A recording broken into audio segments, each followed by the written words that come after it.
Tak volám sa Samuel Bansky. Narodil som sa v 1920 roku. V roku 1943 som vstúpil v Sovietskom zväze do prvej samostatnej československej brigáde, ktorá sa organizovala v Novochopiorsku. S touto brigádou som sa zúčastnil všetkých bojov, počínajúc Kyjevom, až na Dukelský priesmik, kde som v októbri 1944 roku, nedaleko osady Medvedzie, bol ťažko zranený. Stratil som obe nohy. Liečil som sa v rôznych nemocniciach. Najprv v našej polnej nemocnice, potom v Kyjeve a celý 45. rok som sa liečil v Moskve.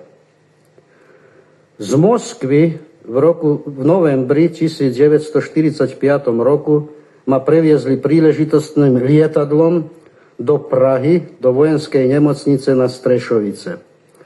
Tu mi robili ešte jeden, porade už 14. operatívny zákrok a po vyliečení v 1946 roku som bol prepustený na doliečovanie.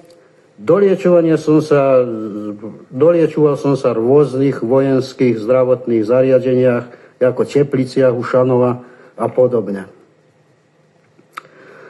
V roku 1948 som prišiel do Bratislavy, kde som sa zamestnal a počase som sa aj oženil.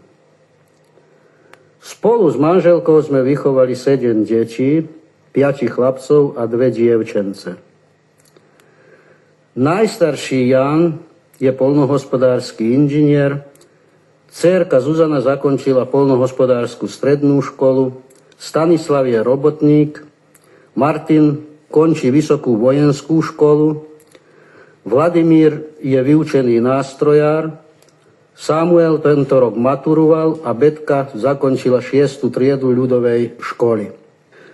Zapojenia sa do práce pre tak ťažkého invalídu, ako som ja bol, nebolo ľahké.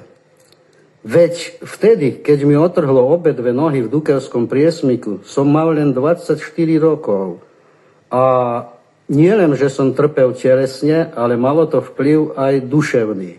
No počase som sa snažil a do určitej miery sa mi podarilo prekonať všetky tieto ťažkosti. Zapojil som sa do práce, snažil som sa pracovať, snažil som sa vyrovnať ostatným ľuďom, ba postupne som sa zapájal aj do verejného a politického života. Najprv som pracoval pár rokov v Tesle a po založení v Bratislave invalidného družstva prešiel som pracovať do tohto. Postupne som prešiel všetkými prácami. Pracoval som na sústruhu, freske, pri výrobe svietidiel, ako lustrov a podobne. Postupne som potom pracoval na strekolisoch, kde sa vyrábalo z umelých hmôt. Dnes po odstupe toľkých rokov s radosťou zisťujem, že som nebojoval a nežil nadarmo. To, za čo sme bojovali, sa stalo skutočnosťou. Dnes máme slobodnú socialistickú republiku.